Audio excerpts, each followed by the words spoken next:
Munambam judicial കമ്മീഷന്റെ മൂന്നാമത് sitting ഇന്ന് നടക്കും. മുനമ്പത്തേത് വഖഫ് ഭൂമിയല്ലെന്നും ഇഷ്ടദാനം ലഭിച്ചതാണെന്നുമായിരുന്നു ഫറൂഖ് കോളേജ് അധികൃതരുടെ നിലപാട്.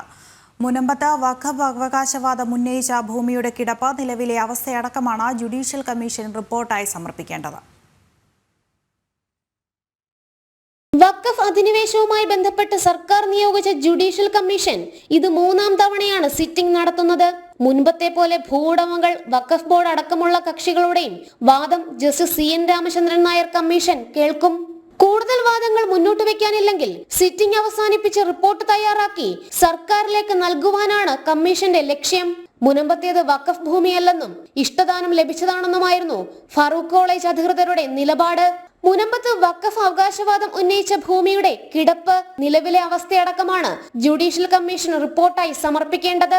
ഫെബ്രുവരിയോടെ റിപ്പോർട്ട് സമർപ്പിക്കുമെന്ന കാര്യം നേരത്തെ തന്നെ കമ്മീഷൻ വ്യക്തമാക്കിയിരുന്നു. അതിനിടെ വഖഫ് അധിനിവേശത്തിനെതിരെ മുനമ്പം തീരദേശ ജനത നടത്തുന്ന നിരാഹാര സമരം 103ാം ദിവസത്തിലേക്ക് കടന്നു. റവന്യൂ അവകാശങ്ങൾ പുനഃസ്ഥാപിച്ചു കിട്ടും വരെ സമരവുമായി മുന്നോട്ടു പോകുമെന്നാണ് ഭൂവുടമകളുടെ തീരുമാനം. ദിനംപ്രതി നിരവധി പേർ മുനമ്പം സമരത്തിന് ഐക്യദാർഢ്യം പ്രഖ്യാപിച്ച് പ്രദേശത്ത് എത്തുന്നുമുണ്ട്. ജനം, കൊച്ചി.